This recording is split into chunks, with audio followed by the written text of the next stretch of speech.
Fait que la beauté de rouler un podcast, c'est que t'as beau te préparer, faire un rundown de tous tes sujets, faire des meetings pre-podcast, puis 5 minutes avant d'aller en onde, boum, on apprend que Kent Hughes va être nommé GM de l'année parce que Lane Hutson a signé 8 ans, 8,85 millions de moyenne par année. Ouais. Puis pour parler de ça, j'étais avec Cédric de HFTV que, mine de rien, t'es le 20e plus grand commentateur, reporter sportif au Personne Québec. d'influence. Ouais, t'es une personne d'influence. Mais quand même, t'es quand même dans un top 20 avec Kent Hughes, Jeff Gorton, Chantal Machabé. Non, mais je trouve ça vraiment drôle que t'en parles parce qu'en mettons, tu sais, le top 20 est sorti dans un journal. Puis les personnes qui lisent ça, c'est comme mes grands-parents pis tout ça, mais mon grand-père comprenait pas vraiment qu'est-ce que je faisais sur les réseaux sociaux. Fait qu'il reçoit le journal à sa porte, il voit que je suis 20e là-dedans après la liste de joueurs du Canadien, Chantal Machabé, Kent Hughes, pis il est comme qu'est-ce qu'il fait là? Fait que là, ça a vraiment comme réveillé mon grand-père ou genre, ça lui a montré que qu'est-ce que je faisais, c'était pas vraiment des niaiseries sur Internet. Puis qu'est-ce qu'on fait avec Alex, c'est vraiment, c'est de la vraie bombe. Ah, mais c'est vraiment cool. Mais tu sais, je fais un parallèle avec ce que tu viens de dire. Je me souviens que quand moi, je roulais 25 Stanley, puis là, à un moment donné, j'avais une chronique, j'avais une émission à Buzz sur Musique Plus.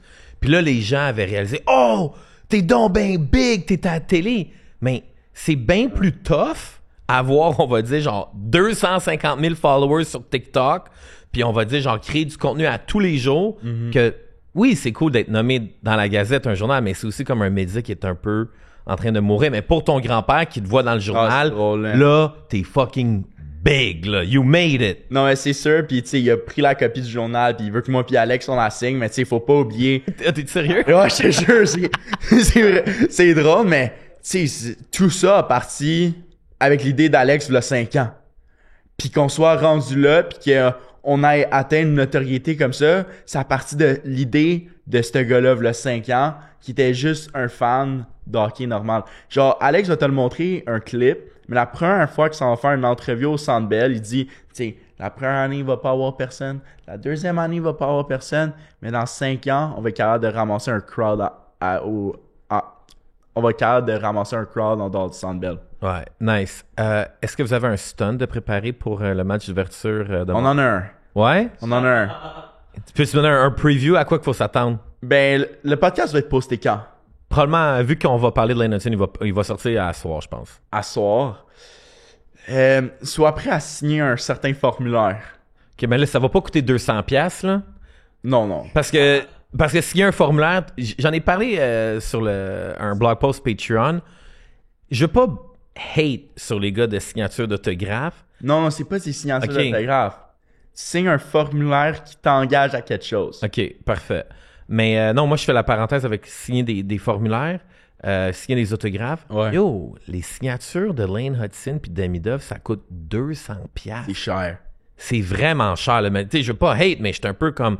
Il me semble qu'avant, ça coûtait pas ça, là. Puis il y a comme toute une grosse business. Mais de l'autre côté, c'est 200$ puis c'est sold out. Ouais, ben c'est une business en tant que telle. Les joueurs, ben, justement avec Lane Hutson, peut-être qu'il fait moins de salaire avec, tu sais, 8,85 millions, c'est un vol de Kent Hughes. On peut l'adresser, Oui. mais il va faire plus d'argent avec ses endorsements avec la vente de ses signatures et tous les contrats à l'extérieur. Ouais, 100%. Ah oui, ça, c'est vrai que Lane Hutson va faire du cash à l'extérieur. Fait que prendre ce deal-là pour possiblement gagner une coupe, mais tu vends tes autographes à 250$, c'est un bon deal d'après moi. Ouais. Puis là, moi, je me demande, il y a eu le truc de Connor McDavid. Tu sais, est-ce que Lane Hutson signe ce contrat si McDavid signe pas 12,5? Bon, on a entendu du camp de Lane Hutson qui vont faire 9,5 millions au camp du Canadien, puis le Canadien, ils ont refusé. Ou c'est pas le Canadien qui... Ah oui, C'est le contraire. C'est le Ah camp oui, c'est Hudson, vrai. sont allés voir le Canadien, puis ils ont dit « Hey, nous, on est prêts d'accepter 9,5 millions. » Le Canadien a refusé. Le Canadien a pris un gamble. Si Lane Hutson avait commencé la saison, je sais pas moi, avec 5 points en 3 games, puis pas d'un pied croche comme il a commencé, d'après moi, il a peut-être pu demander pour plus que Noah Dobson. Mais de la manière qu'a commencé la saison, je pense que Lane Hutson a réalisé qu'il n'a pas encore atteint son potentiel qui est genre le plateau de Makar ou de Quinn Hughes. Fait que 8,85, c'est un très bon deal d'après moi. yo, c'est insane. Puis là, je me demande, y a-tu d'autres équipes qui ont autant de joueurs de leur core de signer pendant longtemps? Parce que là, le Canadien, on en a beaucoup, là. On a Suzuki, Caulfield, Dobson, Hudson, Slav. On a 5 gars. 5 gars. Y a-tu un autre club qui ont 5? En ce moment, non. C'est ça, hein? En ce moment, pour le futur, je pense que le era du Canadien, c'est avec 2030. Le era 2030 du Canadien de Montréal va être quelque chose qu'on va écrire dans les livres d'histoire. Moi, je pense que la Coupe, elle se gagne à Montréal avant ça. Elle se gagne à Montréal avant ça, mais tu sais, t'as le era des années 70, on ramène le era pour les années 30. Ouais, en espérant que notre era soit pas comme le era des Oilers d'Edmonton puis des Maple Leafs. Non, vraiment pas, là, ça c'est... Ils ont-tu déjà eu un era, les Leafs? Oui, ben oui, non, mais... Ils ont pas eu d'era, ça a jamais commencé. Le era était tout le temps supposé commencer, ils se sont jamais rendus plus loin que la deuxième ronde. Ouais, mais il y a toujours un faux hype. Là, même, je vois dans les nouvelles hier, là, Easton Cohen, qui va faire son début avec les Leafs. Easton Cohen, c'est pas le gars qui a complètement fail au World Juniors. C'est-tu lui? C'est le gars, c'est le joueur, un des joueurs les plus soft que j'ai vu dans ma vie. Genre, tu sais, tu parles de gars skills pis tout ça. Oui, Easton Cohen, c'est probablement un des gars les plus skills de son draft après Bédard. Mais tu viens de te départir d'un gars, Mitch Marner. Il est parti de la manière la plus pitoyable, la plus horrible de Toronto. Puis t'en ramènes un qui est exactement une copie conforme de Marner, mais moins bon. Fait que, honnêtement, j'ai peur de qu'est-ce que les fans de Toronto vont faire à Easton Cohen. Ah, ça se peut qu'il trouve ça tough à Toronto. Parlant de Mitch Marner, y a-tu un bon début de saison avec Vegas? J'ai pas regardé. Ouais, c'est mon début. Honnêtement, j'ai pas regardé. Je l'ai dans mon pool, je sais qu'il me fait des points. Mais en part de ça, j'ai pas regardé. J'ai quand même choisi 58e. 58e. C'est un méchant deal pour Marner. Ouais, définitivement dans un pool d'hockey. D'habitude, il se fait choisir top 15, là. Ouais. Hey, puis on parle de contrat. Tu sais, une affaire que j'ai réalisée sur Connor McDavid, que j'ai pas vu personne apporter ce point-là. Vas-y. McDavid, il a accepté 12,5 millions. Ouais. Oui, c'est pour faire plaisir aux Oilers. Mais de l'autre côté, moi, je pense que sa signature de contrat va juste aussi éventuellement amplifier les rumeurs de transactions. OK. Parce que te souviens-tu, à la date limite des transactions, la fameuse quote de Roberto Luongo? J'avais 4 ans. Je sais pas si je me rappelle, mais je sais c'est quoi que tu parles. my Je sais c'est quoi que tu parles. Sa quote, c'était « My contract sucks ». Ouais. Fait que McDavid, il s'est dit, en prenant 12,5 millions, ça se peut que si les Oilers ils soient poches cette année, tu sais, déjà là, qui ont gardé Stuart Skinner, ça se peut que McDavid, en saison 2027, ils disent « Trade me ». Puis là, il va être échangeable à 12,5 millions. Parce qu'on s'entend que Kaprizov, à 17 millions, bien content pour lui, là. Ben de l'argent. Mais à un moment donné, ça se peut que le Wild soit dernier, Ouais. qu'il soit poche, puis qu'il ait envie de se faire échanger. Puis ça va être comme... Non. Honnêtement, j'aurais payé 1000$ pour voir la réaction de Bill Guérin après que le contrat de McDavid soit sorti. Puis même aujourd'hui, avec le contrat de Lane Hudson. Oh! 17 millions pour Kaprizov? C'est bien trop payé. Ah, c'est trop payé. Puis je sais pas comment les agents ou les joueurs se parlent, mais c'est sûr que tout le monde dans la Ligue nationale de hockey, puis j'en avais parlé avec Max, c'est soit tu es un gars qui veut gagner la coupe, Ouais. soit tu veux faire le plus d'argent possible. Mais tu sais, on fait une parenthèse avec Kaprizov. Tu as vu la take? Des fois, je me dis que Simon Snake Boisvert, il dit des affaires juste pour qu'on parle de lui. Parce qu'avec Mathias Brunet, dans son podcast, il a dit qu'il prendrait Kaprizov au lieu de Lane Hudson et Nick Suzuki. Moi, j'y crois pas à l'époque des superstars. Non. Moi, je crois plus au hockey de grit, au hockey défensif, que à ton superstar qui va pas t'aider défensivement, qui va pas t'aider à breakout, qui va juste s'attendre à la ligne bleue pour une passe. Moi, je crois pas. Ouais. Mais attends, défensif, le Canadien Montréal, c'est une équipe qui est tout le temps en attaque. On n'est pas un club défensif. On n'est plus dans une NHL des Devils New Jersey. On n'est plus dans une era que le Canadien de Montréal avec Carey Price, c'était une époque défensive. Là, on était poche. Là, c'est attaque constamment. Ben, c'est attaque constamment, mais nos trios sont pas faits pour qu'on capitalise sur cette attaque-là. Nos trios sont tous égaux. On n'a pas un trio qui stand out. Oui, tu peux parler de lui, de Suzuki, Caulfield, Slav, mais sinon, t'as pas un autre trio qui stand out. Défensivement, je pense que le Canadien, oui, on a des défenseurs qualifiés offensifs, mais avec Ryan Backer qui va s'en venir dans une couple d'années. Ah non, Ryan Backer, moi, Rhinebacker, Kirby Dak, Google Glasses, voiture électrique, toute la même affaire. Ah ouais? C'est un trend, c'est fini, c'est mort. Tu penses? Ben ouais, je me dis, pour jouer dans la Ligue nationale de hockey, faut que tu aies le talent, faut que tu aies le mental, mais il faut aussi que tu aies le physique qui casse pas. Puis quand tu arrives au camp d'entraînement, puis à chaque année au camp d'entraînement, oui, il y a des gens qui vont dire des bad luck, mais à un moment donné, t'es pas supposé de tout le temps casser. Tu sais, Nick Suzuki, il se blesse pas au camp d'entraînement. Non, les elite players, ils se blessent pas. Oui, des fois, il y a des Il gars... est encore jeune, Rhinebacker. Il a encore la chance de se prouver. Mais là, Oui, mais en plus, plus t'es jeune, plus t'es supposé de récupérer vite. je comprends ton point, mais à un certain point, t'as pas besoin de 3 défenseurs offensifs dans ta brigade défensive. T'en as juste besoin d'un, puis le reste qui soit extrêmement défensif, qui font des bonnes sorties de zone pour aider ton attaque à aller dans zone offensive. Ouais, mais en tout cas, ça pour dire que moi, Rhinebacker, là, tant il y a son temps que je l'aurais pas vu jouer 5 matchs de suite avec le Canadien de Montréal, de mes propres yeux au Centre Bell. OK. Je donne pas d'opinion sur lui. J'aime bien mieux savoir ce que tu penses de Zach Bolduc parce que au début de la saison, au premier match pré-saison, j'ai été un peu nerveux pour lui. OK. Parce que d'un, Zach Bolduc, j'ai son jersey signé, bien content. Nice. Je pense que c'est un ancien Subban, puis on a changé le nom en arrière. Je pense pas, parce que souvent, on n'a jamais mis des Fanatics.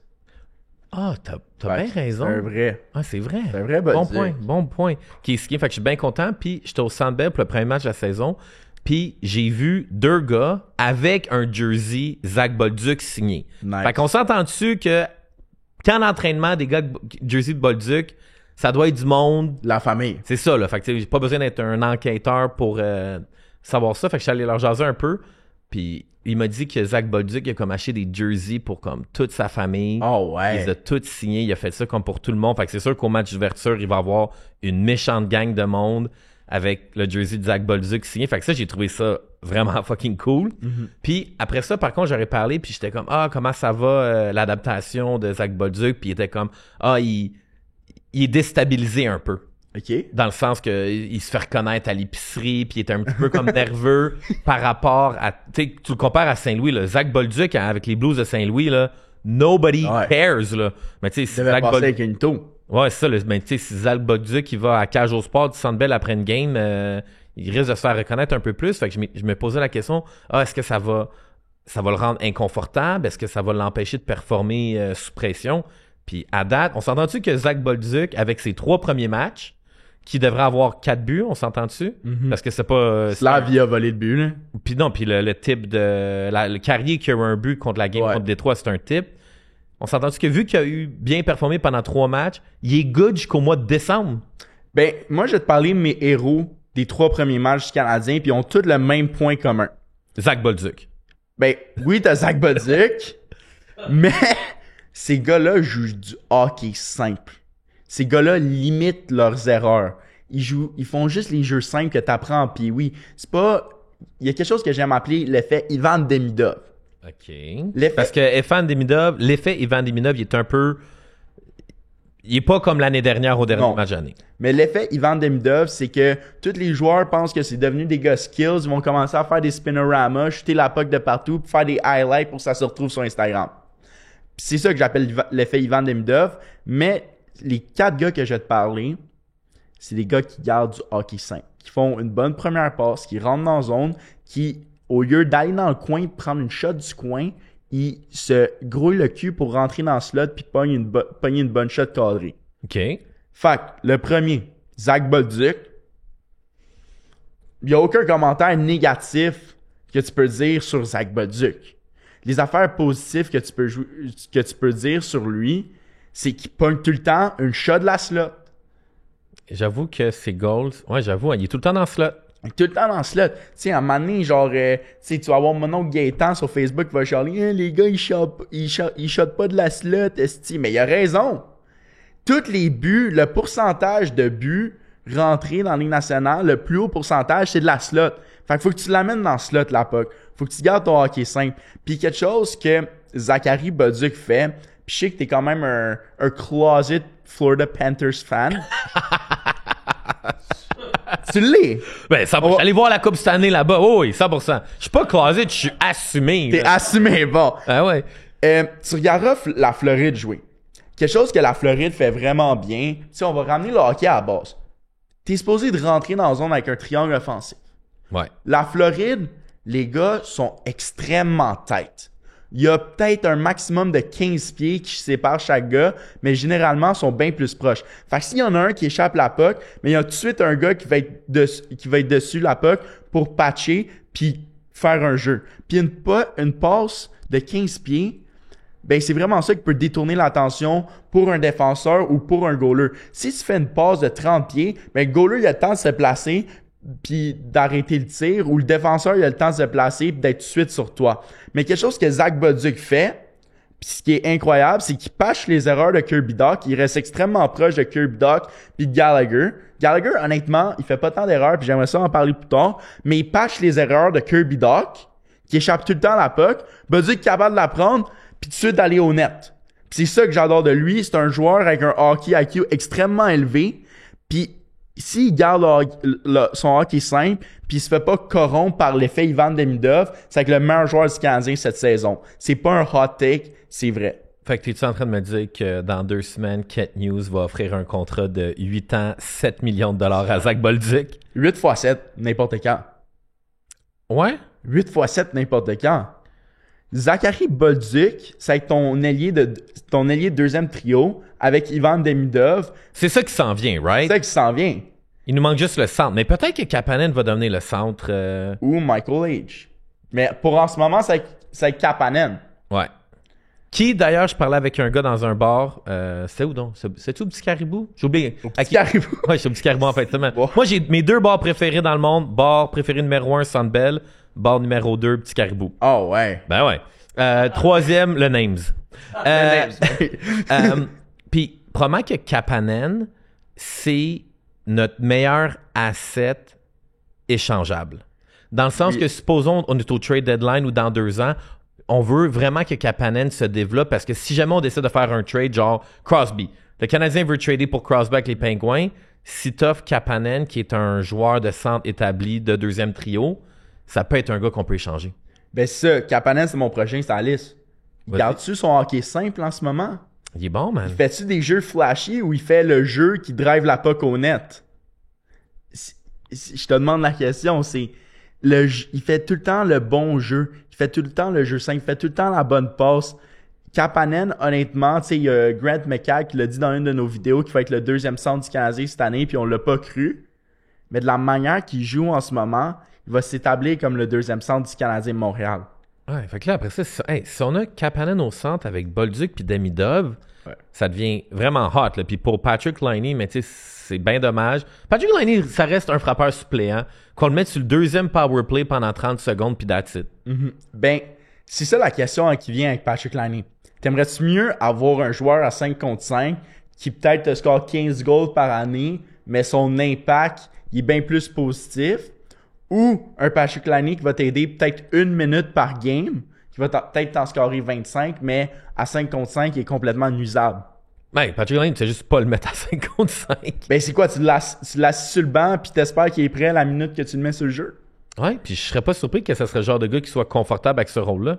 Qui joue quoi? Du 5 minutes par game? Il a pas de l'air à aimer à jouer au hockey. Je suis sûr que ça ferait son affaire. Il serait bien content. Je suis sûr que tu vas creux profond dans lui. Hey, entre faire des chiffres puis back-checker. Penses-tu que Patrick Laine, il a envie de back-checker comme Demidov a fait contre les Blackhawks de Chicago?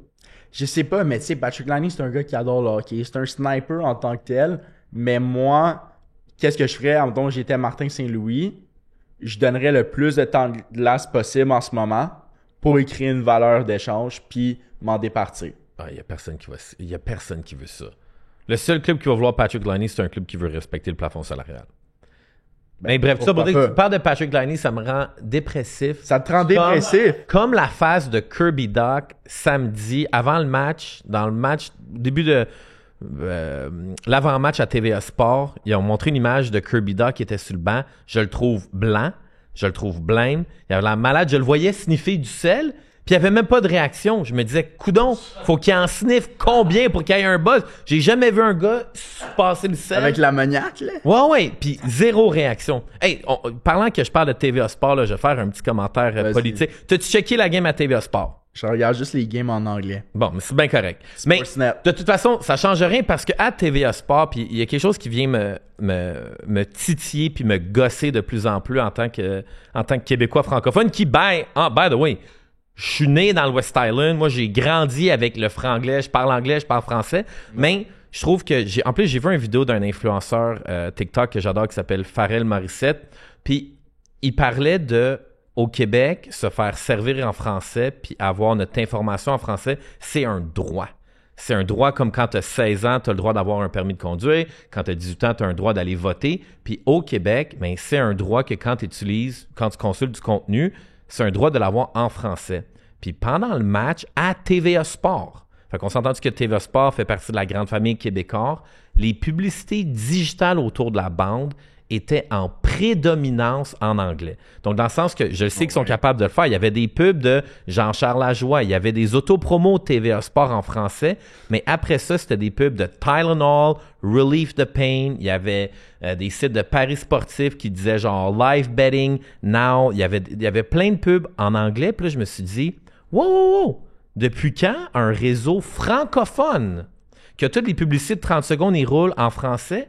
Comment ça, là, il y a soudainement des pubs en anglais? Parce qu'on s'entend-tu qu'au Québec, l'Office de la langue française, t'es un petit commerçant, t'es un petit coffee shop, t'as un nom en anglais. Hey man, ils vont venir t'écœurer. Je pense que c'est pas un restaurant super connu au Québec, en plus, cet été, qui se sont fait écœurer. Là, je dis le Schwartz, mais j'ai oublié c'était quoi, mais il y avait un nom anglais, puis ils ont voulu essayer de faire changer leur nom. Fait qu'on écœure vraiment beaucoup plein de petits joueurs avec le français. Puis souvent, quand il y a des compagnies qui utilisent l'anglais trop souvent, il y a toute la gang de Québécois qui bâchent dessus, là, les Mathieu Bock-Côté, les Sophie Durocher, qui sont comme « ça n'a pas d'allure », même Sugar Sammy se fait critiquer de faire des trucs bilingues.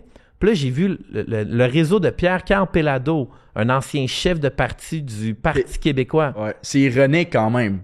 Parti québécois, le parti séparatiste, le parti qui prône la langue française. Ouais, fait que je suis vraiment curieux de voir qu'est-ce qui va se passer avec ça, puis j'espère que ça va être corrigé, parce que un dirigeant de Québécois m'a écrit puis il m'a dit « Ah, c'est pas nous qui contrôlent les publicités digitales, c'est Rogers, blablabla. » Encore une fois, c'est tellement fucking lame de se cacher derrière la technologie. Ouais. T'es un réseau de télévision, là, t'es une multinationale, là, t'as plein de technologies, puis t'es comme « Oh, on n'a pas le contrôle sur nos publicités digitales. » Ta gueule. Mensonge. Pour de vrai, comme mensonge. Bref, tout ça pour dire c'était mon petit quelque chose qui m'a comme blessé en tant que Québécois parce que une petite crise d'identité. Ouais, mais parce que je l'ai entendu, tu sais, mais parenthèse, j'ai fréquenté une fille qui était une unilingue anglophone du BC, là, fait que je suis pas 100% pro-québécois, mais souvent elle venait chialer ou des fois j'entends du monde bitcher dire « pourquoi à Montréal le monde il parle anglais? » Des fois c'était comme « French customers are so annoying. » Des fois j'étais comme « Yo, on vit au Québec. » Comme on parle en français. Fait qu'on peut-tu le respecter? Fait que moi, quand je vois Québécois, TVA Sport, un samedi soir, pendant un match des Canadiens, puis on me roule des pubs en anglais, je suis comme, je peux-tu me faire vendre la bullshit en français, s'il vous plaît? Fait que Pierre-Carl Péladeau, là, puis toute la gang de Québécois, là, je suis vraiment curieux de savoir c'est quoi votre opinion là-dessus. Puis j'espère qu'il y a quelqu'un au gouvernement ou de la protection de l'Office de la langue française qui va venir rectifier la situation, parce que si les petits se font écœurer avec la langue française, mais j'espère que les gros aussi vont se faire écœurer. C'était mon petit... Fin de la parenthèse. Fin de la parenthèse. On rembarque dans le hockey. On rembarque dans le hockey. Les deux meilleurs défenseurs du Canadien pour le début de saison. C'est pas Lane Hutson. À partir d'aujourd'hui, ça va devenir Lane Hutson. Kaden Guhle et Mike Matheson. Oh, je suis tellement content que tu me parles de Mike Matheson. Parce que c'était un peu excuses. Non! Faut que tu fasses des excuses! Je suis le plus gros fan de Mike Matheson. T'es pas le plus gros fan, ben c'est faux! Non, c'est faux. Même l'année dernière, pendant les playoffs, j'ai posté un clip que c'était... Non, c'était contre les Capitals ou c'était contre les Hurricanes? J'ai posté un clip que c'était juste le Canadien en désavantage numérique.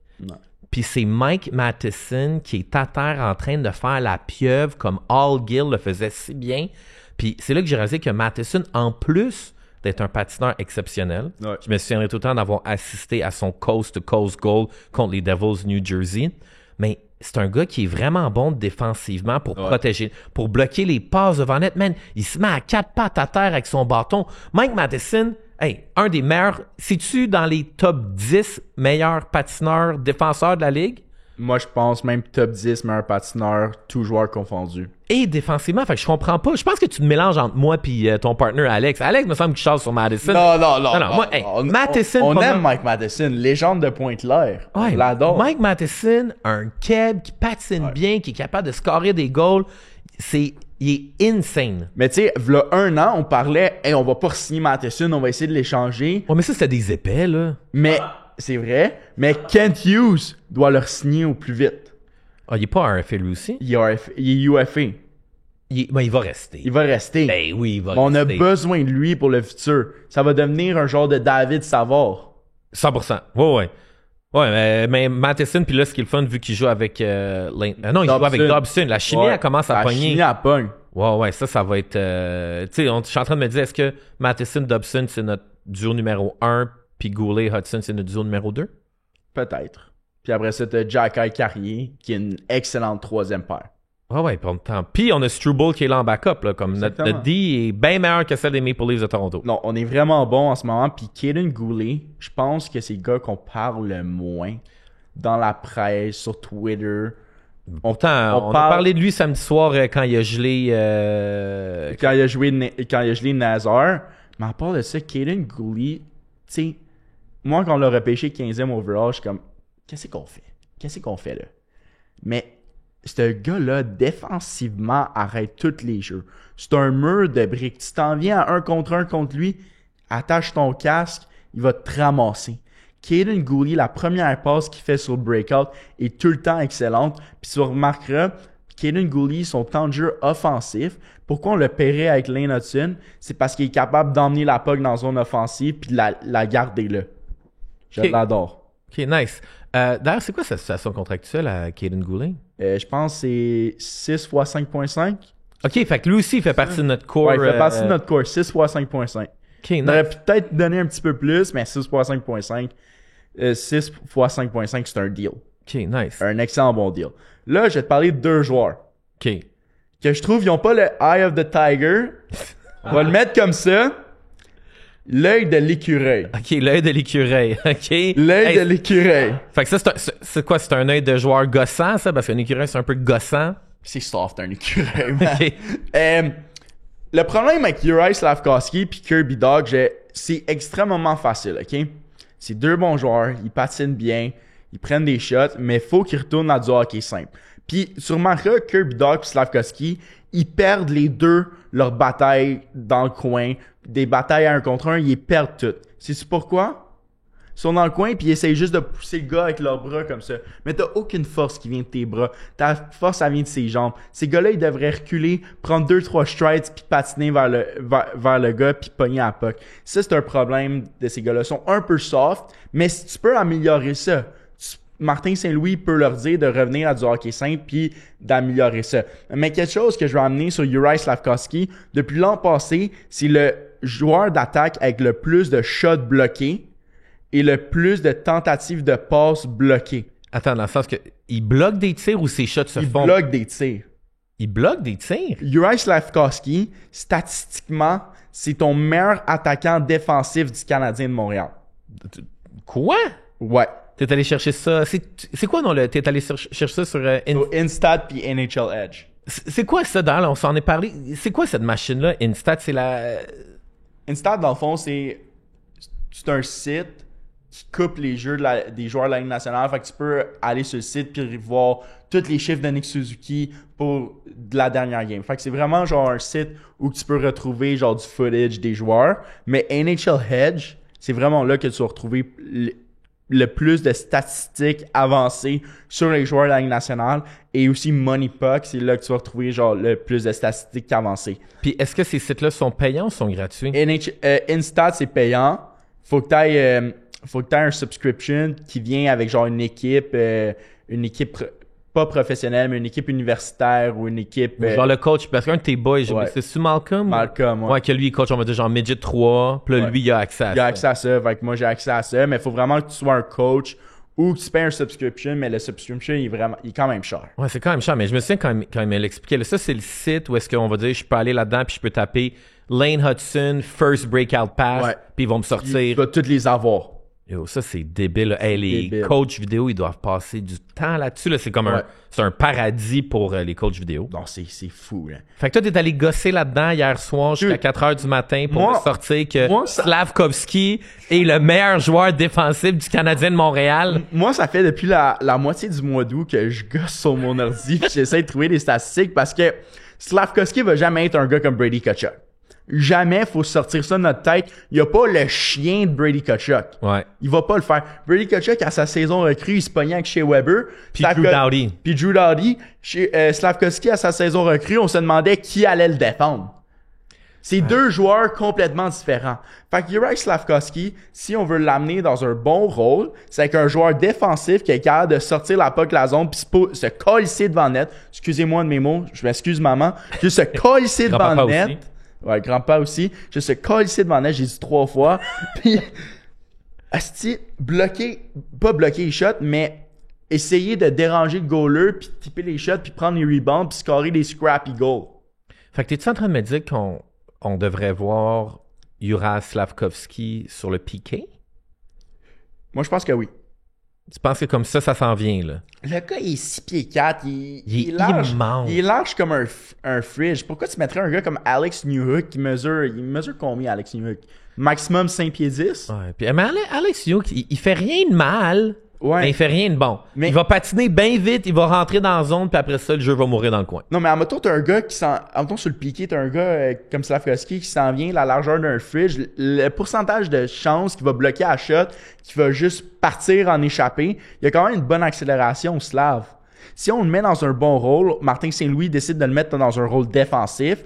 D'après moi, c'est là qu'on va pouvoir atteindre le vrai potentiel de Slavkovski, puis juste de sortir la tête qui va être un Brady Tkachuk. Faut sortir ça de la tête. Ouais, puis en fait, c'est lui qui a fait ce commentaire-là, non? C'est lui qui l'a fait, mais sûrement que Martin Saint-Louis pense qu'il va être un Brady Tkachuk. Non. Il y a sûrement d'autres personnes qui pensent qu'il va être un Brady Tkachuk, mais si tu regardes les chiffres de Slavkovski, il va tout le temps se positionner défensivement. Il va tout le temps être un step ahead défensivement. Faut juste que, il apprenne à gagner des batailles, un contre un dans le coin. Ça, honnêtement, c'est pathétique. Il est 6 pieds 4, 240 livres. Genre, t'es supposé d'arriver, prendre 2-3 strides, puis pousser le gars, puis de partir avec la puck.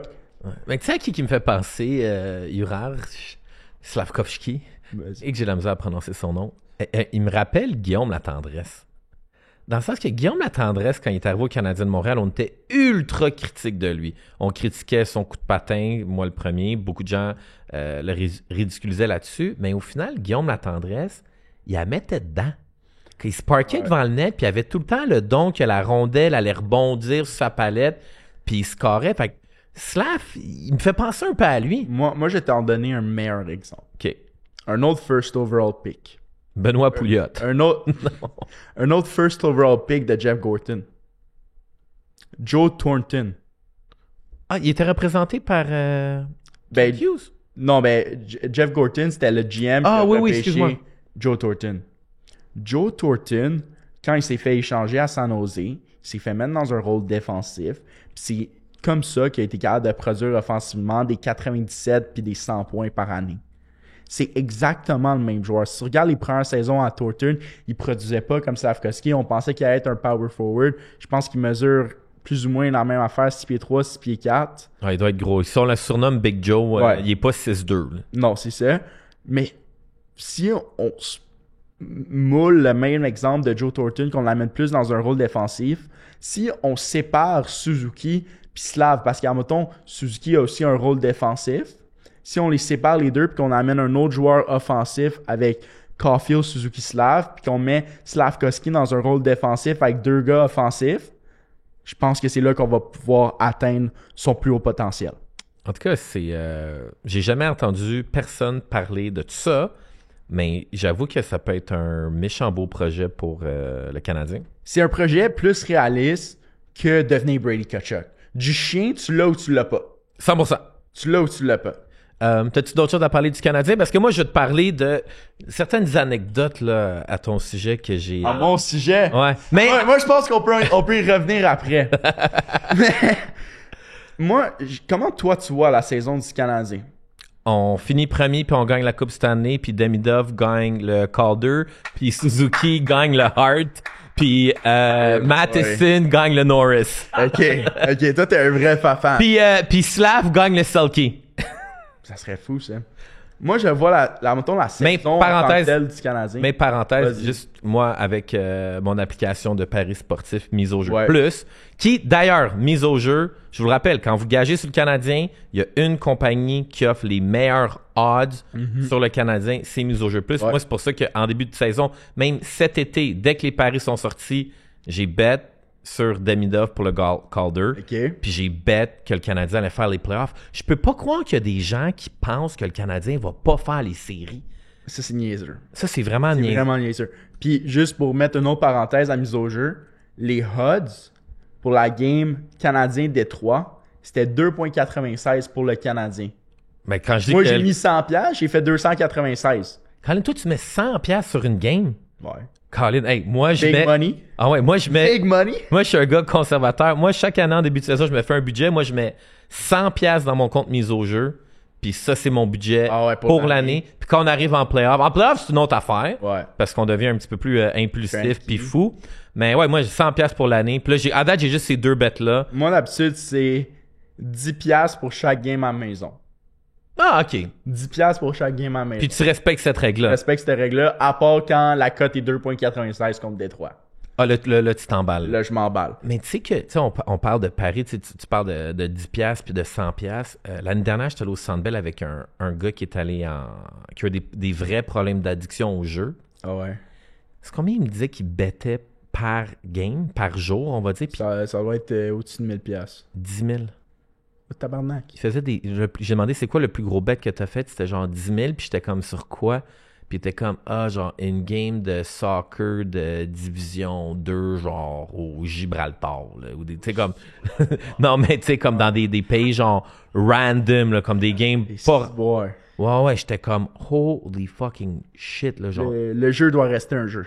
Ouais, le jeu. Tu sais, moi, je pense que l'important de comment le framer, là, c'est quand tu paries sur mise au jeu plus sur le Canadien, pas que tu le vois, c'est pas comme un sideline. C'est pas genre je vais faire de l'argent. C'est comme quand tu vas au bar puis tu dis hey, je vais me commander, j'allais checker une game dans un bar, pogner des bières.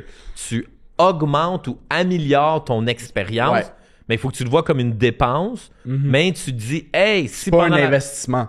Ouais, ça c'est pas Faut s'enlever ça de la tête. Ouais, c'est pas un investissement. C'est pas un investissement. Comme il y a certains de mes amis qui s'en vont au casino, puis ils ont changé le nom du casino pour le centre d'investissement. Wow. Fait qu'à mettons comme Fait que tes boys dans le group chat sont comme yo, on s'en va au centre d'investissement ce soir. ben genre mettons genre tu sais il y a deux des boys qui sont en finance, fait que genre mettons leur blonde ils pognent leur téléphone puis ils voient oh on s'en va au centre d'investissement, ben leur blonde ils pensent qu'ils s'en va je sais pas où trader la bourse. Wow. Mais tu sais ça, après ça, quand tu commences à mentir puis à changer des mots centre d'investissement, peut-être que tu peux juste te poser une petite question.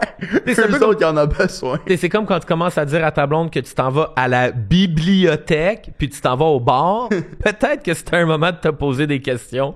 Mais wow, j'avais jamais Le centre entendu. d'investissement. Ouais. Là, genre, mettons, genre, leur blonde appelle, oh, pis genre, il répond, hey, on est aux investissements à haut risque en ce moment. Genre, des affaires de même, c'est qui sont niaiseux. Wow. Oh. Wow. OK. Mais revenant à la saison du Canadien, Oui. moi, je vois ça en 4 parties à la saison du Canadien. T'as la première partie qui va se rendre jusqu'au American Thanksgiving. Ouais. Ça, c'est qu'on va donner la chance à tout le monde. Ouais. On va donner la chance à Laine, on va donner la chance à New York, on va donner la chance à tout le monde de se prouver. Puis c'est toujours à ce moment-là que entre le 15 novembre puis le 15 décembre, il y a toujours un petit trade Ouais. qui se fait. Il y a tout le temps un petit tweet. Là. Ça va être mineur. Là. On va pogner deux gars du Rocket qu'on va envoyer à quelque part un pick, un gars qui a, Ouais. tu sais, un gars qui joue peut-être pas genre Jaden Struble, genre de gars, un 7e défenseur qui se fait trader. Après ça, t'as la deuxième partie, la partie du jour de l'an, genre, qui commence au American Thanksgiving jusqu'au jour de l'an. que tu call up des gars du Rocket. Ceux qui ont pas fait la job les 15 premiers matchs, mais tu leur donnes des chances. Ouais. Puis c'est là qu'il y a des scandales. On va sortir une histoire de party, machin, truc, de after. Ça, c'est ta job. Ouais, là, c'est la période que tout le monde capote. Ouais. Après ça, t'as la période après le jour de l'an qui s'étend aux Jeux Olympiques.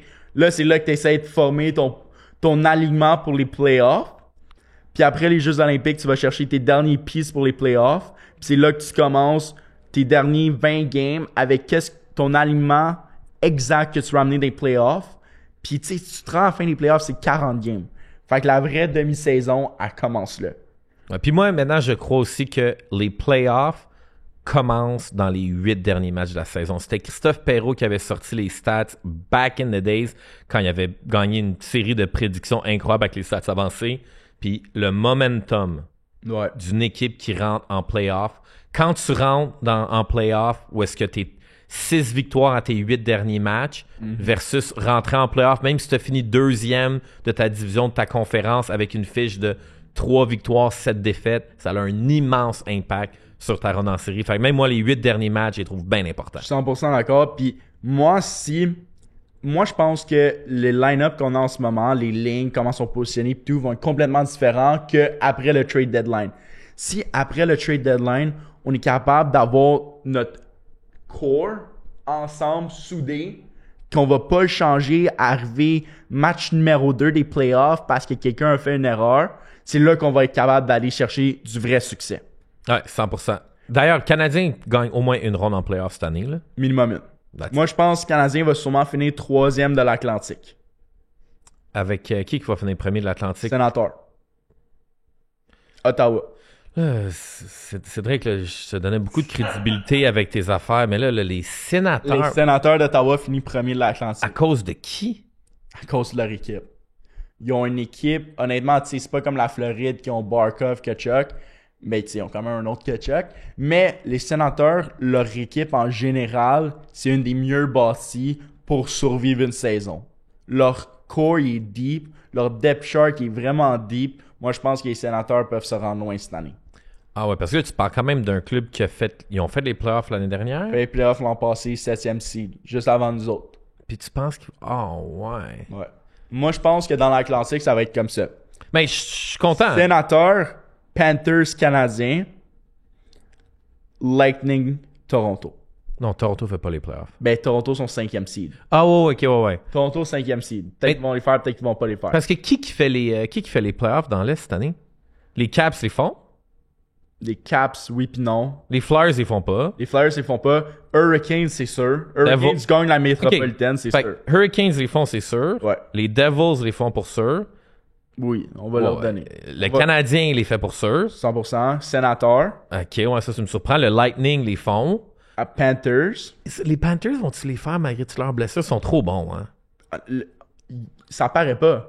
La perte de Tkachuk puis Barkov en ce moment, ça paraît pas. Ah ouais, tant que ça. Leur depth chart, tu sais, Ils ont quand même Brad Marchand. Ils ont Brad Marchand, mais justement, ils ont des gars comme Brad Marchand, ils ont aucun gars skills. Comme il y a un gars comme Luosterainen sur le deuxième trio, c'est pas un gars skills, c'est un gars de grit. C'est tous des gars de grit, c'est tous des gars avec du chien dans les Panthers. Ils ont tous du chien, je me sens comme Méo dans les boys. Genre, c'est chien, c'est... Mais c'est tous des gars avec du chien dedans. Puis c'est pour ça que ça apparaît pas, parce qu'ils sont capables de batcher les trous. Ils ont toute une autre dose d'intensité, les Panthers de la Floride. Ouais, t'as 100% raison. Les Bruins, ils font-tu? Non. Tu fais pas les Bruins, les Non. Flyers, Columbus? Columbus, je pense, avec la dernière équipe à rentrer dans la métropolitaine. Ouais, c'est ça. Parce que les Pingouins, ils les feront pas. Là. Les Pingouins, Non. ils vont être poches. Les Penguins, ils feront pas. T'as-tu écouté sur Amazon Prime le NHL Face-Off? Ouais. Yo, J'ai juste écouté l'épisode de Crosby. C'est tellement bon. Puis quand j'ai vu cet épisode-là, c'est de plus en plus évident. Qui va se faire changer. Ben oui, sûr. il a dit 82 fois, je suis un gars compétitif, j'aille ça perdre. Mais le move qu'il a fait de mettre tous les capitaines Ouais. avec la coupe, C'est malade, ça. yo, ça, tu sais, tu dis, hey, t'as-tu hâte? Dis-toi que Nick Suzuki va être dans le sous-sol de Sidney Crosby à un moment donné avec une photo de la coupe. Mais Moi, je fais la même affaire, tu sais. Tu sais, la liste des 20 personnes les plus influentes, j'ai mis les 19 personnes sur mon mur. Fait que tu veux juste monter sur le ranking. Exactement. Mais parlant de l'échange de Crosby, Ouais. c'est l'affaire de face-off d'Amazon, c'est un publicity stunt. C'est Ben- un stunt qui va se faire échanger. Parce que imagine l'histoire que tu pars de cet épisode-là de l'an passé, puis l'an prochain dans une nouvelle équipe. L'histoire va juste être parfaite. Ouais. Mais l'échange de Crosby, Ah oui, c'est ça que tu m'as dit. Vas-y. il y a un critère pour que Crosby soit regardé comme un franchise player. C'est pas qu'il va jouer toute sa carrière avec Pittsburgh, mais qu'il soit le meilleur pingouin of all time. Au niveau des Puis, points. Au niveau des points. Puis pour faire ça, faut qu'il batte Mario Lemieux.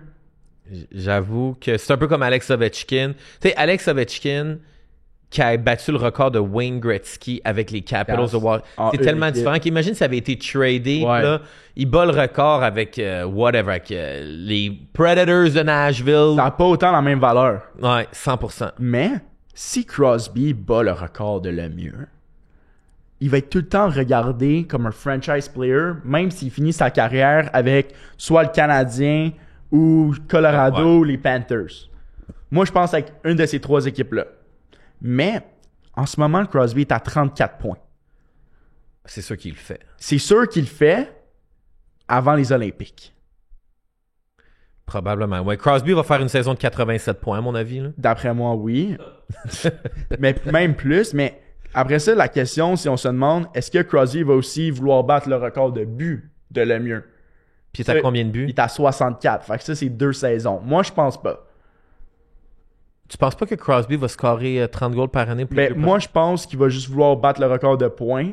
Puis après ça, vouloir aller jouer dans une autre équipe. OK, fait que du moment que Crosby dépasse le mieux au niveau des points, puis probablement au niveau des buts, c'est là qu'il va être échangé. Ouais. Parce que no way qu'il va... S'il est à 15 goals de battre le record de Lemieux, ou il est à 10 points de battre le record de Lemieux au trade deadline, Il va pas se faire échanger. non.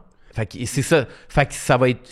Fait qu'il va... Ben, je pense pas que c'est un gars qui est individualiste, mais c'est sûr que cette année, ça doit être un peu son motivateur de se dire, tant qu'à jouer avec des gars poches, Ouais. il veut continuer à produire puis mettre des points sur le board.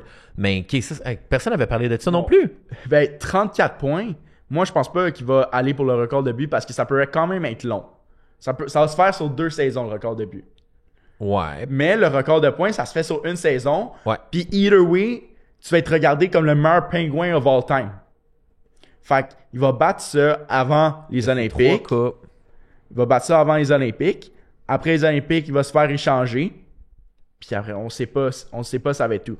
Mais moi, j'ai une théorie. On peut pas la backer, mais je vais la mettre dans le monde pour que du monde sur Twitter qui apprennent puis qui vont checker mes faits. Qu'est-ce qu'on a échangé pour Dobson? Heinemann, le 16e puis le 17e choix de cette année, Ouais. qui est devenu Eklund puis Aitchison. C'est quand même des très bons joueurs. Il y a beaucoup de pourparlers que Pittsburgh parlait avec le Canadien pour s'avancer dans les choix puis tout ça. Je suis sûr à 70% que l'échange qu'on a proposé pour Noah Dobson, on l'a proposé pour Crosby puis on se les fait refuser. À cause qu'il veut battre ce record de points-là. Ça fait plein de sens. Parce que, théoriquement, on n'avait pas besoin de Noah Dobson. On n'en avait pas besoin. On avait besoin d'un deuxième centre. C'est qui le deuxième centre qui était disponible à ce prix-là? C'était Crosby. On va pas échanger Cole Caulfield, Ivan Demidov pour Crosby. Sortez-vous ça de votre tête. C'est avec un prospect puis deux first round picks. Moi, je suis sûr qu'on a proposé ça à Pittsburgh. Pittsburgh a dit non. Reviens-moi quand Crosby va battre le record. Puis on va faire un deal similaire. Je suis sûr. Ça fait plein de sens. Mais tu sais, en lien avec ce que tu dis de faire un deal similaire, cet été, je parlais avec un exécutif du Canadien, puis évidemment, là, on est tous super emballés puis énervés, mais il m'a rappelé un fait que parmi tous les joueurs qu'on a là avec le Canadien, là, qu'on les aime, puis on les adore, puis on a acheté leur jersey, il y en a un là-dedans à un moment donné qui sera pas avec nous pour gagner la coupe. C'est sûr. Il va y avoir un trade à un moment donné qui va se faire, puis on va être comme oh my God. Tu sais, quand il y a eu l'échange de Piquet Subban pour Shea Weber, c'était comme oh my God. Genre, ça, tu sais, ça arrive dans toutes les franchises. Ouais. Puis les franchises qui gagnent la coupe, Ouais. ils font des moves wild. Hey, les Panthers de la Floride qui ont échangé Huberdeau pour Tkachuk alors qu'il était meilleur pointeur de la ligue. C'est sûr que les fans d'Huberdeau en Floride, ils étaient comme « What the... » Ben, ils ont gagné leur pari. Ils ont gagné leur pari, mais le Canadien, à un moment donné, peut-être que, tu sais, moi, je le sais, c'est qui le joueur que je serais capable de voir partir. On va voir un joueur à un moment donné qui va pas step up en playoff. Ouais. À un moment donné, je dis pas ça, je dis son nom là, mais c'est lui celui que je serais capable de voir quitter l'organisation. C'est, à un moment donné, ça se peut que le Canadien disait, on vient de trader Cole Caulfield, on est allé chercher Sidney Crosby, on a tradé Cole Caulfield pour aller chercher un nouveau défenseur. On est allé chercher, je sais pas lequel défenseur, ou un bon défenseur. On est allé chercher les deux frères Hughes. On a tradé Cole Caulfield pour Quinn Hughes, tu sais, je sais pas, mais ça va arriver. Ouais. Mais bref, Crosby, honnêtement, on peut y croire. Mais dès qu'il bat le record de points. Mais un autre point que j'aimerais apporter. Vas-y. Martin Saint-Louis. Ouais, mon préféré. C'est ton préféré? Il faut qu'il soit le coach des Canadiens pour comme les 10 prochaines années. Puis tu sais pourquoi Martin Saint-Louis, je l'adore? Puis je parle un peu de party lifestyle. Excuse-moi, je te coupe, mais on va revenir. Non, c'est correct.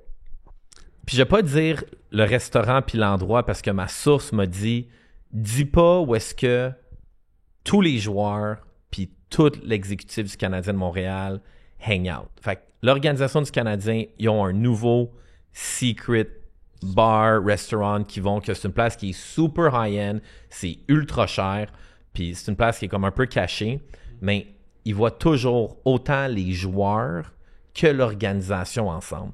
Puis il y a Martin Saint-Louis, puis je me souviens parce que souvent à l'époque, quand Martin Saint-Louis jouait des matchs à Montréal ou il jouait à Québec, j'ai plein de photos de Martin Saint-Louis d'un bar, en train de prendre une bière. Puis Martin Saint-Louis, c'est un party guy raisonnable. Puis au sein du Canadien de Montréal, puis je l'ai vu cet été parce que les gars, ils sortent tout le temps genre en face de chez nous, ils sont tout le temps tous les bars ou les restaurants en face de chez nous.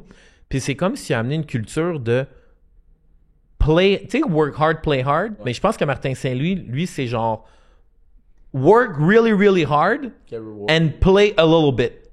Puis il a comme amené cette culture-là que cette année ou cet été, j'ai vu beaucoup d'histoires des gars d'un bar, puis au lieu de le faire, de se cacher, je pense que Martin Saint-Louis il a amené une culture de laisser, cachez-vous pas, assumez-vous. Puis je pense que comme c'est bon que l'organisation, pour autant qu'il y a un coach comme Martin Saint-Louis qui s'assume que comme « Hey man, quand la game vient de finir puis j'ai besoin de cool down, c'est correct d'aller prendre une bière ou deux puis chill. » Puis je pense qu'il amène ça comme éducation auprès des jeunes joueurs, que c'est pas « Hey man, cachez-vous en cachette puis faites des after parties jusqu'à 5 heures du matin avec de la drogue puis des escortes. » C'est comme « Guys, comportez-vous comme everyday normal guy. » Puis les joueurs des Canadiens cette année, je les vois dans les pubs, ils sont juste là, les 4 boys en train de comme pogner une bière, puis genre, ils se comportent comme des gens normaux. Puis j'ai vraiment l'impression que ça vient de Martin Saint-Louis qui a amené cette culture-là. Puis je pense que l'esprit d'équipe, c'est ça qui fait que comme on a vraiment un bel esprit d'équipe, puis que je pense pas qu'il va... Oui, je vais avoir des histoires de dire ah, les gars sont sortis à telle place, mais ça sera pas comme dans le temps de Nathan Beaulieu, puis Galchenyuk, puis Christian Thomas, ou même d'autres joueurs que je nommerai pas, que c'était comme trop excessif. Fait que ça, c'est ma petite parenthèse party lifestyle Martin Saint-Louis. Je l'aime Martin Saint-Louis, puis on serait pas où qu'on est en ce moment dans la reconstruction sans lui. 100%. 100%. Mais est-ce qu'il y a le toolbox pour nous rendre une équipe compétitive en série? Ben oui. Tu penses? Ouais, parce que Martin Saint-Louis, en plus, il grandit avec son équipe. OK. Fait qu'il devient un meilleur coach. Puis là, il a eu de l'expérience. Tu sais, nos joueurs ont une première expérience en série l'année dernière, mais Martin Saint-Louis, lui aussi, il a une première expérience en série. Puis il faut pas négliger le travail. Tu sais, il y a Martin Saint-Louis qui est le frontman, mais il y a des entraîneurs adjoints, il y a des coachs vidéo. Il est pas tout seul, là, Martin Saint-Louis. Là. Il est pas capitaine du navire avec 12 matelots fuck all, là. Mais ma question pour toi, c'est en tant qu'assistant coach, est-ce qu'on devrait engager un gars qui a de l'expérience en série comme un Tortorella? J'ai vu ta face. Là, je vais me fâcher comme Tortorella est capable de le faire. Là. Ou, mais tu sais, l'an passé, il y avait même des rumeurs de Gérard Galland. Ouais, mais ça, c'était des rumeurs de fucking jambon. Là. Moi, je pense, honnêtement, tous les scoops que Georges Larac dit, c'est le meilleur pire insider du Canadien de Montréal. Ces scoops sont véridiques, mais sont tués. Oh, OK. Moi, c'est ça que je pense. Tu penses que le Canadien a vraiment... Ils ont-tu vraiment parlé avec Gérard Galland? Moi, je pense que oui. En tant qu'assistant coach, quelqu'un pour épauler Martin Saint-Louis, tu sais, Gérard Galland, il a eu du succès n'importe où qu'il est allé. Il a amené Vegas, une équipe de jambon en finale de la Coupe Stanley. Les Rangers, ils ont amené en finale de l'Est. Gérard Galland a eu du succès partout. Mais il vient pas avec un clean sheet. Tous ses congédiements viennent avec une histoire rocambolesque. Comme quand il s'est fait mettre dehors de la Floride. Rocambolesque, désolé. Quand il s'est fait mettre dehors de la Floride, il s'est fait mettre dehors de l'autobus puis il a même pas payé un taxi. Fait qu'il y a quelque chose en arrière de ça qu'on l'a pas engagé. Mais je pense que un des prochains moves du Canadien va être d'aller chercher un assistant-entraîneur connu pour épauler Martin Saint-Louis. Ah ouais, ça, dans toutes les affaires, t'as dit plein d'affaires intelligentes.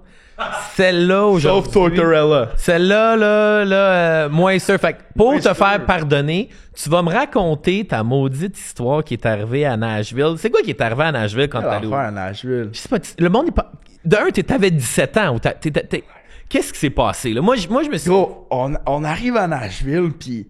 il fait chaud, il fait beau, là, c'est le fun. C'est pour le draft. Tu déjà allé à... Oui, Nashville, c'est insane. Si vous avez un bachelor... Les boys, si vous avez un bachelor party à... Pas Vegas, c'est Nashville. C'est Nashville. La seule chose que je veux dire, c'est si vous êtes des gars qui veulent du divertissement pour adultes, à Nashville, il n'y a pas de bar de danseuses. Il y a pas ça. Mais par contre, il y a plein de bachelorette party. D'ailleurs, toutes les blondes des joueurs des Canadiens, ils étaient à Nashville cet été. Moi, quand je suis allé à mon bachelor à Nashville, on était peut-être une douzaine de boys. On arrive dans un day pool party. On était le seul groupe de gars. C'était genre, il y avait genre malade. 100 filles, 10 gars. C'était nous. Fait que Nashville, place incroyable pour un bachelor party. Ouais. Nashville, on arrive là, puis on n'avait pas réussi à me pogner une accréditation pour le repêchage, mais je suivais Alex dans le Everyday Life comme alentour de l'aréna puis tout ça. Mais tu sais, j'avais 17 ans, je pesais sûrement 40 livres de moins, j'avais l'air plus en shape, puis tu sais, j'avais quand même un air comme un coq, puis j'avais l'air d'un joueur. Mais alentour de l'aréna, vu que Nashville, vraiment, c'est une petite strip où que tout est là, où que tout se passe, il y avait des gens qui étaient là avec des photos de joueurs, des calepins d'autographes, qui allaient voir tous les ados de 17 ans qui avaient l'air d'un joueur de la Ligue nationale pour leur demander des autographes. Mais, tu sais, à Nashville, il n'y a pas tant de jeunes qui se prennent là. C'est plus des mondes de bachelor, des bachelorettes. Fait que quand je me promenais alentour de l'aréna, mais il y a beaucoup de monde qui venait me voir, qui me faisait signer leur calepin d'autographe. Mais moi, autant niaiseux, si je signais avec genre un numéro, whatever, genre Cédric Séguin, numéro 77. Non, je signais Cédric Séguin, numéro 77. Hey, je pense que j'en ai signé au moins une cinquantaine, là. Je me sentais mal, là. Puis il y en a un, j'ai signé la page, il y a un gars, il voulait me signer juste à côté de Michkov. J'ai été gentil, j'ai signé la page juste à côté, mais j'aurais pu scraper son autographe de Michkov, là. Mais hey, je t'en ai signé des autographes, puis on a fait genre de stunt que j'étais arrivé au draft avec un suit, un beau chapeau de cowboy. J'ai marché sur le tapis rouge du draft. Hey, c'était écœurant, là. C'était un draft experience, là. C'était vraiment le fun. Puis t'as été capable de rentrer dans les bars? Les bars, qu'est-ce qui est le fun à Nashville, c'est que tu peux rentrer dans le bar avant 10 heures si t'es mineur. Puis si t'es mineur, ils te mettent un bracelet genre vert ou n'importe quelle couleur pour identifier que t'as pas le droit d'acheter ou de consommer de l'alcool. Puis là-bas, à Nashville, c'est vraiment des verres d'alcool. C'est pas genre des verres de glace comme dans les bars à Montréal. C'est vraiment ta bière. Il va te donner un drink. Tu peux vraiment identifier qu'est-ce qu'il y a de l'alcool ou pas. Fait que tu sais, moi, j'étais dans le bar puis je buvais de l'eau toute la soirée, mais tabarouette, j'avais du fun. Puis j'ai jamais eu des expériences de même. J'avais 17 ans puis tabarouette, j'étais en train d'avoir du fun avec des petites bachelorettes, là. C'était puis comment ça tu t'es ramassé dans le group chat des joueurs du Canadien? Je sais pas si je me suis ramassé dans le group chat des joueurs du Canadien ou pas, mais tu sais, il y avait un certain joueur du Canadien qui était présent à l'événement, puis que, tu sais, à Nashville, surtout des bars, c'est comme des honky-tonk. Fait que t'as un deuxième étage qu'il y a une vue sur le premier. Puis, tu sais, un joueur du Canadien qui a vraiment aimé mes moves de danse avec une certaine demoiselle, on dirait. Puis, ça, ça s'en parle un peu encore, mais mes moves de danse, il a dit qu'il y a certains gars du Canadien qui devraient prendre des notes, là. Ah, that's it. Mais il y a pas aussi... T'étais-tu là avec ta mère? Il y a pas une histoire que comme...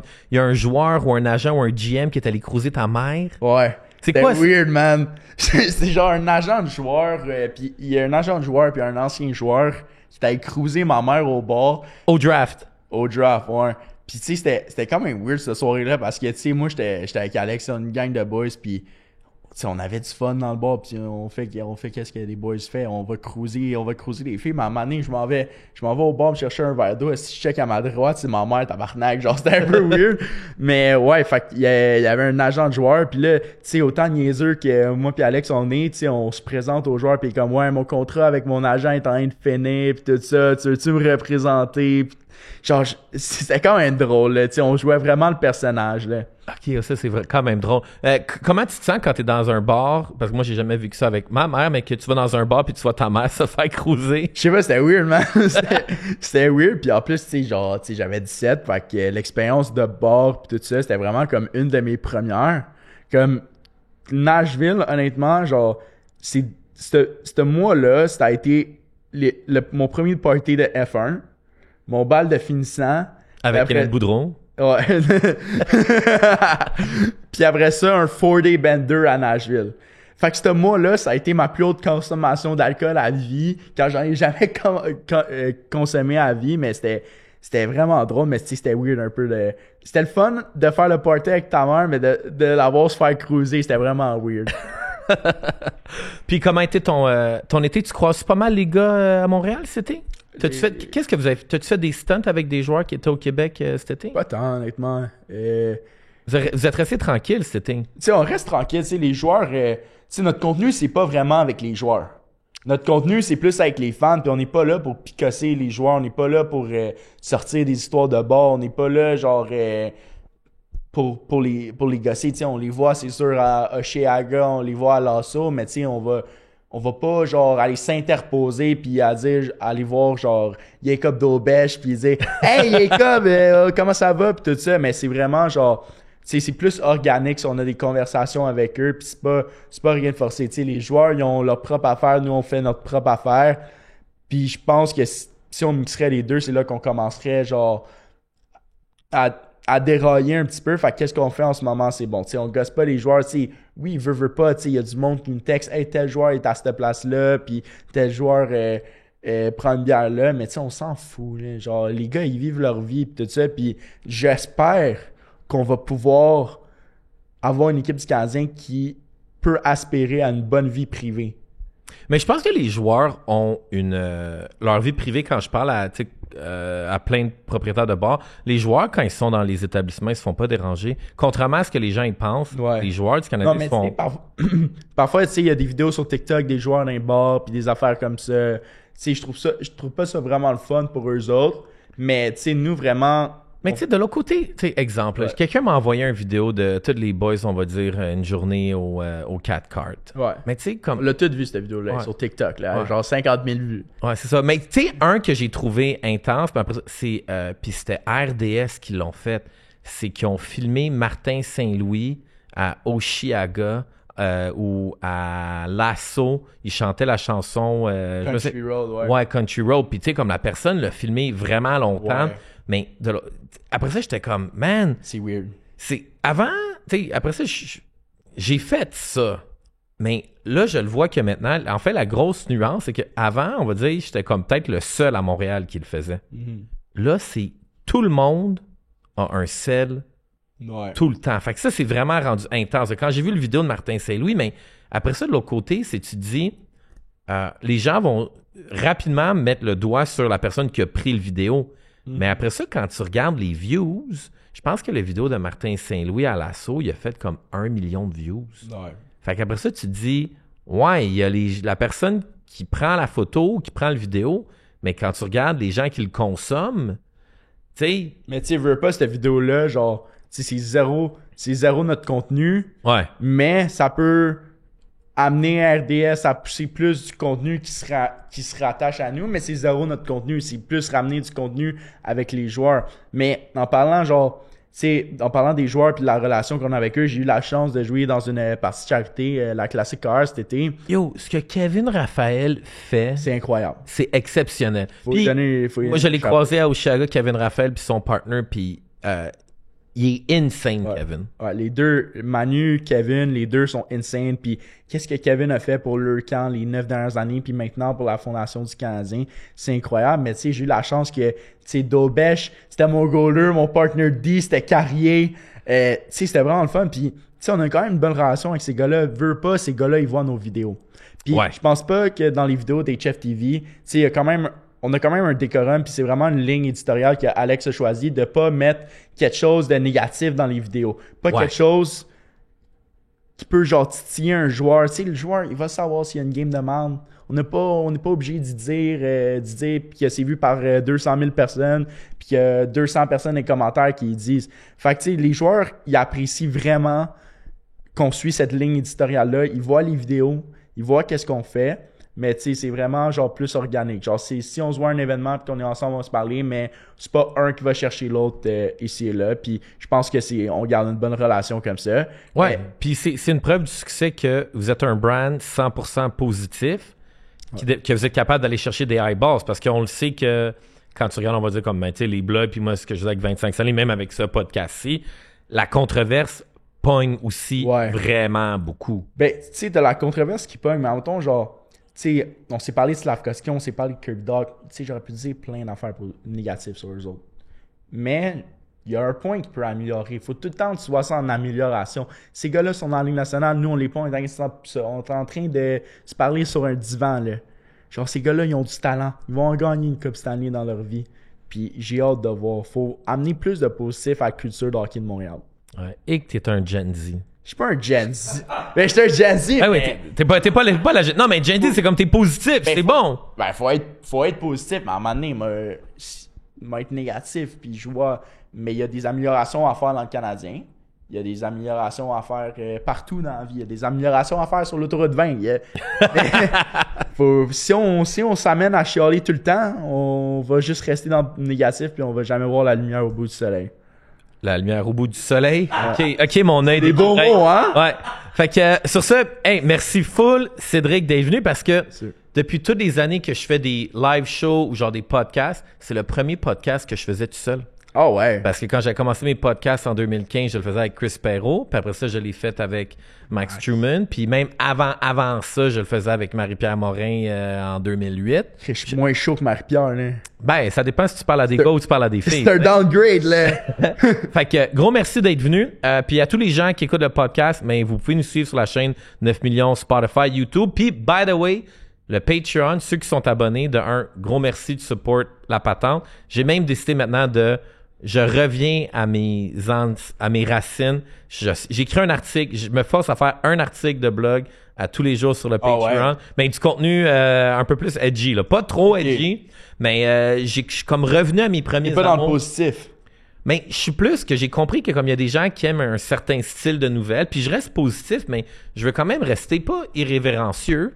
Mais j'ai pas ma langue dans ma poche, puis je sais qu'il y a des gens qui aiment ça entendre parler d'autres histoires, puis j'ai tout le temps des petits scoops, puis je sais que ça intéresse les gens, mais je sais que ça intéresse une minorité de gens, puis mon processus, c'est que j'ai vraiment réfléchi à me dire, est-ce que je repars un autre blog? Puis j'avais essayé de repartir un autre blog il y a 2 ans. Puis c'est tough, il y a beaucoup de compétition, puis tout le monde a un peu le même modèle d'affaires. Fait que tout le monde fait des articles un peu clickbait, pousse ça sur Facebook, tout le monde veut rentrer dans Google pour le search engine, tu arrives sur les sites, il y a beaucoup de publicité, tu cliques sur une affaire, ça pop. Moi, je me suis dit, au lieu d'essayer d'aller chercher des centaines de milliers de lecteurs, je me suis dit, je pense que je vais focuser sur une niche de gens qui savent exactement c'est quoi que je vais leur donner. C'est une très bonne idée. Que 25 Stanley, dans le fond, c'est le fast-food du sport. Fait que je retourne sur ce que 25 Stanley c'était, qui était des opinions, des scoops, des histoires de party, des histoires de blondes. Rien de... Je veux pas faire de la diffamation, puis j'ai vraiment appris avec le temps de pondérer mes histoires. Mais tu sais, exemple... T'es amélioré. Oui, je me suis amélioré, mais j'ai évolué.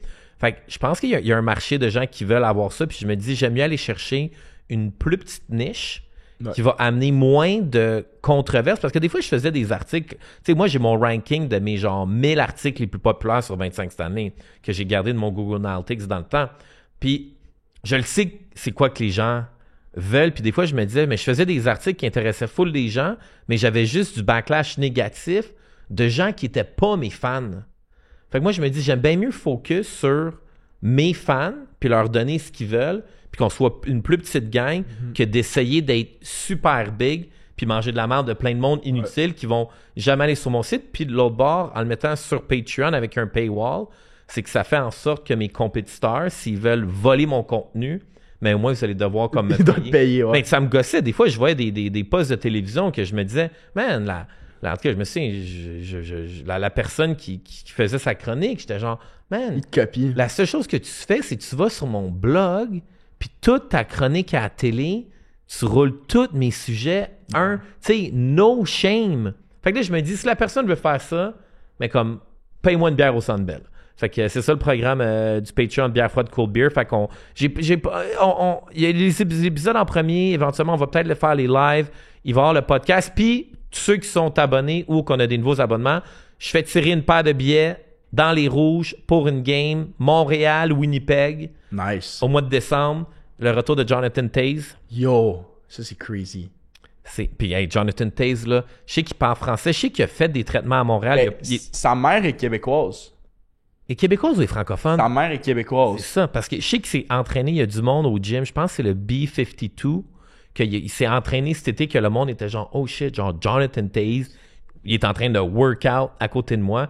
Mais tu sais que moi, je suis très psilocybine, chakra. Exactement, c'est la même affaire que lui. Il passe 3 ans en Inde. Je le sais, c'est débile. Je suis tellement content pour lui. Tu sais, c'est Captain Serious. Moi, j'ai grandi en regardant les Blackhearts gagner la Coupe Stanley avec Corey Crawford, Patrick Kane, Jonathan Toews. Je suis content qu'il est capable de finir ça chez eux. Ah ouais, 100%. Fait que si vous êtes membre du Patreon ou si vous devenez un membre du Patreon, le post du podcast d'aujourd'hui, faites juste laisser dans les commentaires. Pour gagner la paire de billets, dites-moi combien de points Jonathan Toews va faire cette saison avec les Jets de Winnipeg. Puis je vais annoncer le gagnant la semaine prochaine. Un gros merci à tout le monde. Merci Cédric. On te voit au Centre Bell, à l'extérieur du Centre Bell. Après tous les matchs du Canadien, beau temps, mauvais temps, il y a de la pluie, il y a de la grêle, il y a un tremblement de terre, il y a une tornade. T'es là avec ta cam. Good job, buddy. That's it. Merci.